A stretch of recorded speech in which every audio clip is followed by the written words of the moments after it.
El principal desafío es encontrar un discurso cohesionado, coherente y respetuoso de las distintas diversidades discursivas, si me permite la redundancia, que tiene el movimiento LGBTI.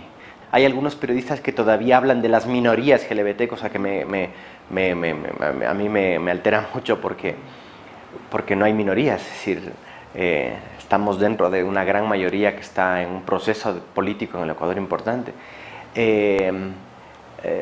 sino que no es un problema de las minorías o de las comunidades LGBTI, es un problema de la sociedad. Son temas de discusión de la sociedad ecuatoriana.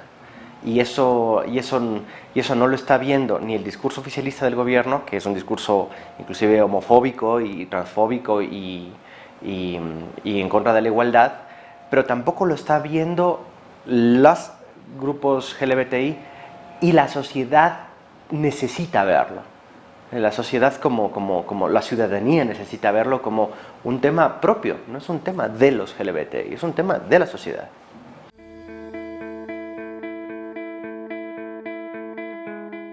Pienso que es una visión que tiene que ver con una historia de salida de un mundo colonial, ¿sí? Un mundo colonial hispánico, católico, ¿sí? Hacia un mundo neocolonial ahora, que es un mundo más norteamericano, anglosajonizado, que tiene otras posibilidades de reprimir, por ejemplo, ¿no es cierto? Entonces, si antes teníamos una tradición católica que reprimía mucho, ahora tenemos una tradición protestante que reprime, que tiene su base pues, en algunas iglesias del norte de los Estados Unidos, pero hay una vivencia cosmopolita en las clases medias y en las clases bajas, ¿no? Donde sus miembros, sus familias, a sus hijos, a sus integrantes LGBTI los aceptan muy bien y es estupendo, es bueno. Yo siempre que voy a una entrevista y me hablan pero en esta sociedad, ¿cómo lo ves? Yo lo veo muy bien. Yo la verdad es que veo que puedo ser mucho más gay en el Ecuador que cuando viví en Europa, por ejemplo. Yo viví en Europa 15 años y yo sufrí una paliza por unos skinheads en España, ¿no? En el Ecuador no siento ese temor cuando voy por la calle y le tomo de la mano a mi novio o le doy un beso. Es decir, ese tipo de cosas no siento aquí, siento otras cosas.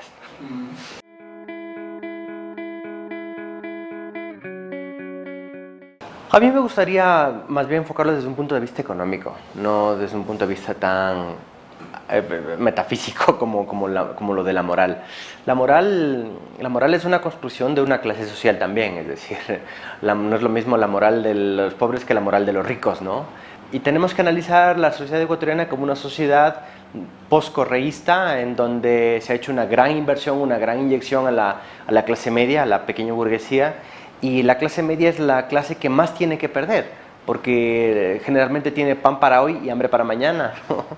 Y ahora tiene pan para hoy, ahora tiene un excelente ingreso por el precio del petróleo, pero ya estamos hablando del fin del petróleo, ya tenemos una gran discusión por la extracción del Yasuní. Es decir, hay ciertas cosas que a la clase media le hacen ser mucho más retrógradas que a los ricos que con su dinero cierran su puerta de su casa, convierten sus áticos en closets y viven súper bien. Y la clase pobre, de los que no tienen nada que perder y que bueno, viven su vida en la supervivencia, ¿no? Donde los temas de la moral son otra cosa, ¿no? Es decir, a mí me parece que esta discusión sobre la moral es una discusión que tiene que ver mucho más con esta clase media que tiene mucho o siente que tiene mucho que perder y prioriza los temas morales por sobre los temas profundos, trascendentales, que son los temas de la vida.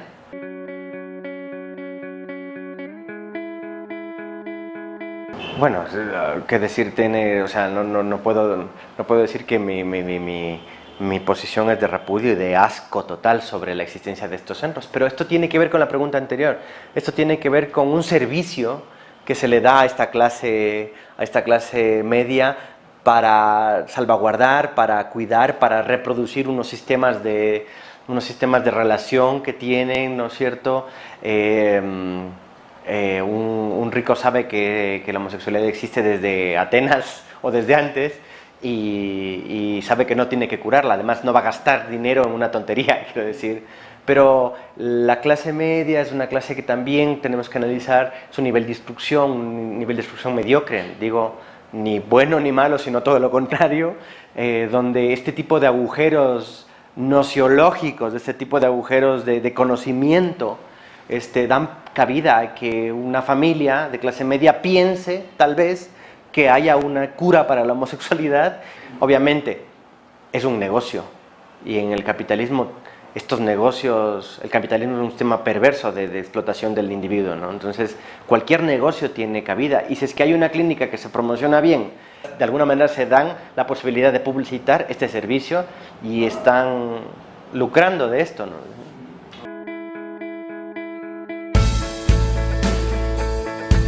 Estoy a favor del matrimonio igualitario. Cuando yo vine de España en el año 2007, conocí como a la crème de los activistas ecuatorianos, y lo que más me sorprendió en una etapa preconstitutiva, porque ya estaban lanzando la idea de la Constitución, y lo que más me sorprendió es que todos los activistas no tenían un discurso pro matrimonio, es decir, inclusive ellos, en el activismo gay ecuatoriano había un complejo de inferioridad sobre su reivindicación.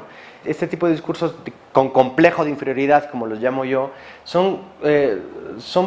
fueron posiciones políticas que permitieron que en la constituyente de Montecristi el discurso por la igualdad civil no fuese suficientemente fuerte y no arribase a puntos en los que, por ejemplo, esto se contemplase en la Constitución. Por eso la Constitución tiene grandes contradicciones. El problema de derechos, de acceso a igualdad civil, es un tema de punta, es decir, y yo soy capaz como ser humano de poder dividir mi cabeza en dos, no sé si el presidente Correa lo puede hacer, pero yo sí puedo dividir mi cabeza en dos y poder decir que un tema completamente distinto es la moral con respecto al matrimonio, y otra cosa, la ética con respecto a los derechos civiles de las personas, y que están amparados en los derechos humanos, ¿no?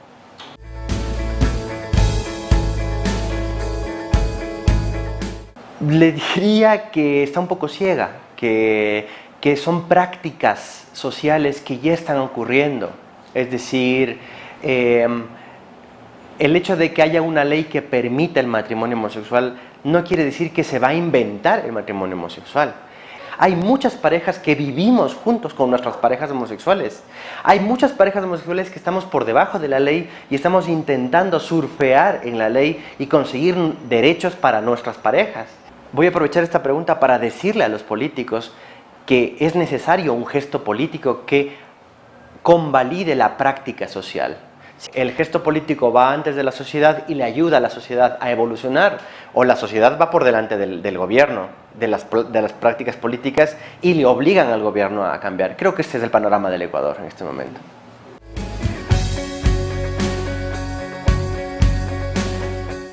Un valor fundamental que es la expresión del ser humano. El arte es la posibilidad de que el ser humano exprese algo. Esto puede ser malentendido en relación a la utilización del arte con fines propagandísticos, y lo llamaban en los años 80 panfletarios. Pero frente a una realidad tan panfletaria, frente a gobiernos de los países ricos que invierten dinero en proyectos de branding, es decir, de posicionamiento de marca, cuando la realidad del gobierno es panfletaria, es decir, el artista está en posibilidades de ejercer un trabajo más literal, si quieres. Como decía Bernard-Marie Coltés cuando escribió Roberto Suco en los años 80, él decía: los marginales son el semáforo de la sociedad.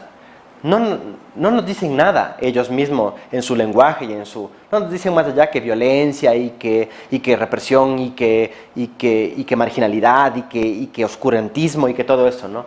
Pero nos ayudan a ver cómo la sociedad estamos, cuál es la reacción que tenemos con ellos. Ese es el escenario que el arte nos ayuda a ver.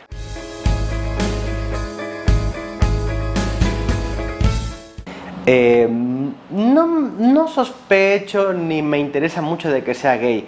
Ahora, sí, la verdad no me interesa mucho. Cuando vine del Ecuador estaba más guapo él, ¿eh? Ahora está un poco ha perdido bastante ese sex appeal que tiene. Quiero reconocer públicamente que me gustaba. Puedo decirlo públicamente. No, creo que ningún hombre lo ha dicho hasta ahora en este país. Puedo decir que a mí me gustaba el presidente como hombre, me parecía guapo. Pero lo que sí puedo decir con respecto a tu pregunta puntual es que su homofobia expresa una gran represión sexual interna, que él la debería cuidar y que sus asesores la deberían ver, porque puede que sea inconsciente. Es decir, no sé si es que el presidente Correa haya tenido alguna experiencia homosexual en su vida, no lo sé, no lo estoy afirmando, pero su homofobia revela una represión sexual, una ignorancia y una posibilidad de deseo, como lo diría el discurso psicoanalítico. El discurso psicoanalítico diría: una persona con ese nivel de homofobia tiene un deseo oculto, un deseo reprimido, ¿no? Que puede ser inconsciente además,